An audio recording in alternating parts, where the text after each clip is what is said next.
Welcome to Tournament and a TeaBreak. We are within touching distance of the end. I don't know about you, but I'm pretty giddy. I am, of course, Ros Satar from Britwatch Sports. And my name's René Denfeld from MyTennis. And let's run you through what has been happening today.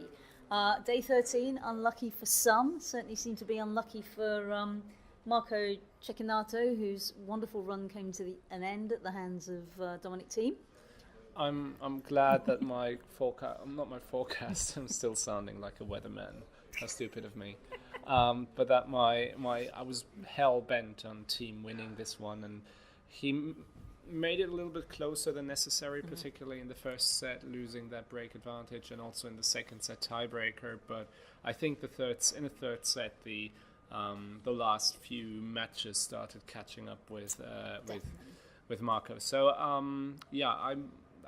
it's the result that I expected, and there was some good tennis in there. It was to me the more entertaining of the two semifinals, with lots of drop shots from Cecchinato. Thiem returning 3 or 4 meters behind the baseline. I'm not sure if that's something that he should be keen on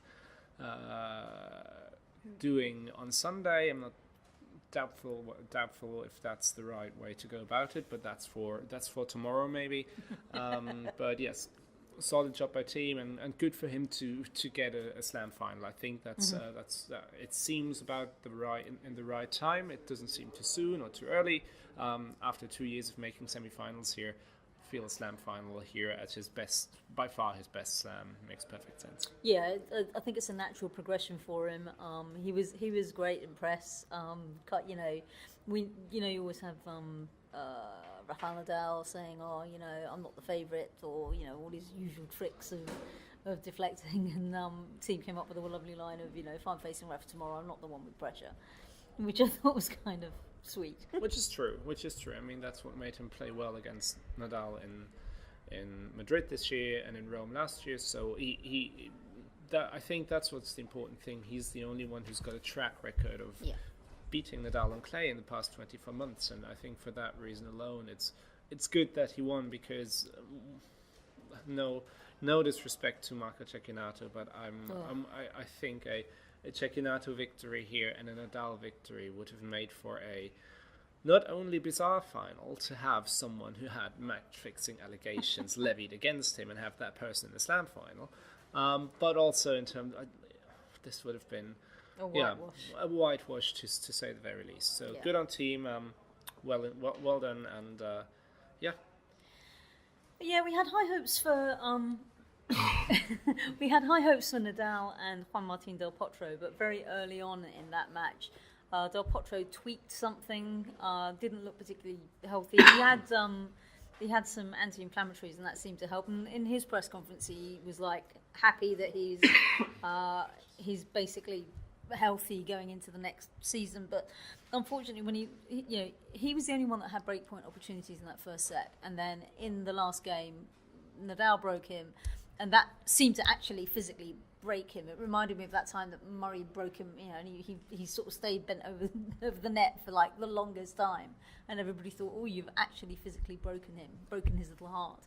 But he was a shadow of himself for the rest of that match, and as much as I love Delpo, I felt that was a real anticlimax of a semi-final. It was completely anticlimactic. I agree. I thought, to be honest, I never really gave either Del Potro or Nadal or Cilic much of a hope in terms of really taking it to Nadal. Maybe even Cilic more so in a weird way.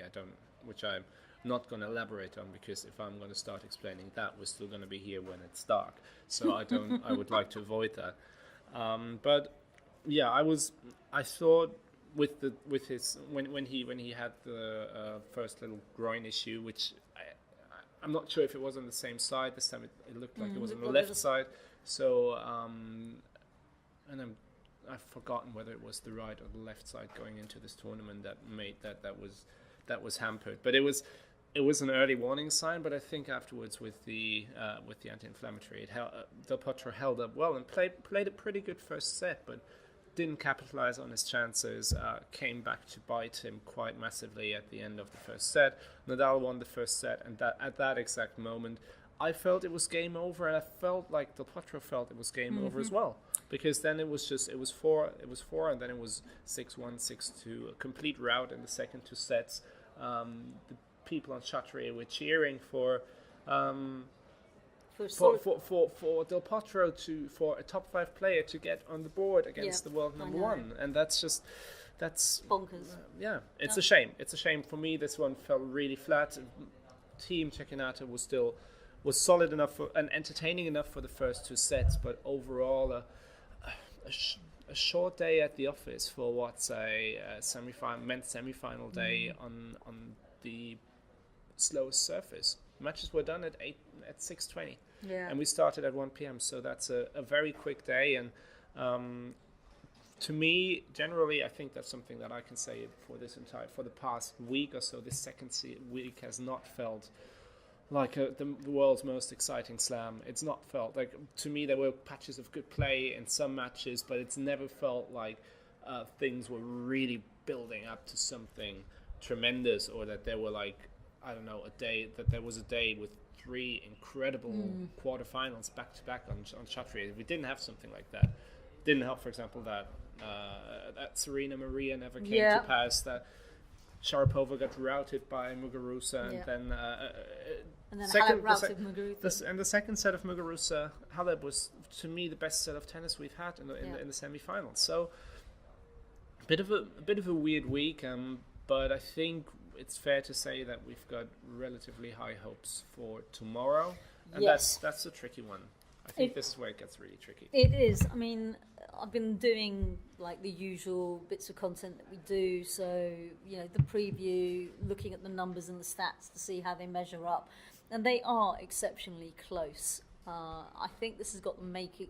Actually, all of their previous matches have just been 2-setters. I think this is going to be an exception to the rule. I think this is going to go 3. I am not sure how this is going to go, and I've been thinking about this for a while now. For 24 hours, to be fair, that's not a while, but it feels that's like long enough. It feels like a long time. But there's things are almost weirdly stacked against them. Where, like in theory, Simona should come in as the one who's got more experience at this stage, who has had maybe the tougher battles at this tournament so far, who's played maybe the more impressive match in the semi-finals. But on the flip side of the coin, you've got Stevens, who's got a 6-0 record in finals. Halep's lost 6 of her last 7 finals. So Stevens is the player, as I said, like if there's one player that I felt from the bottom half that is not going to be bothered by an opportunity looming, it's going to be Sloane Stevens. And I'm patting myself on the shoulder here, of course. And at the end, lo and behold, Stevens made the finals. So I think it's really, really close, and it's a coin flip. I can't call it. I can't call it, actually. I think if Simona comes out in the same way she did against Muguruza, and I think she's got to come out in the same way she did against Muguruza right at the start, because otherwise she's just going to basically find herself very, very quickly behind. I mean, both of them are agile. Both of them have got great movement. Both of them can sort of. Both of them have got good serves, good ground strokes. Maybe I'd give Stevens the edge in being perhaps a bit more of an all-court player than Simona. I would give Stevens the edge on serve, maybe. That's the thing where Stevens got the better first serve. But to me, it's a tough one to tell. I'm looking forward to it, but it's interesting to see how this one's going to pan out. I mean, I've made no secret of the fact that my heart vote would go with Simona all the way. I don't have a heart. Yeah, so he's German. He doesn't have a heart, so we'll give him Stevens. I actually, as I said, I think if I had to, if push came to shove and I had to go one way or the other, gut instinct says Stevens by 50.1%. But that's basically how much trouble I have in calling this one. And also, if conditions are heavier and if it's wet and if it's damp, then I give the edge to Stevens. If it's livelier, if it's hotter, then I think that might more play into Halep's cards, yes. So we will be back tomorrow to assess the damage that was done with the women's final and look ahead to the men's final. I will be having lots of tea because my voice is still going through undulations of being very much under attack. So bear with me and my coughs. I'm very sorry. It's all right. We'll let you off. And we will see you again tomorrow. You've been listening to Ros Satar and René Denfeld. Thank you for listening. Bye-bye.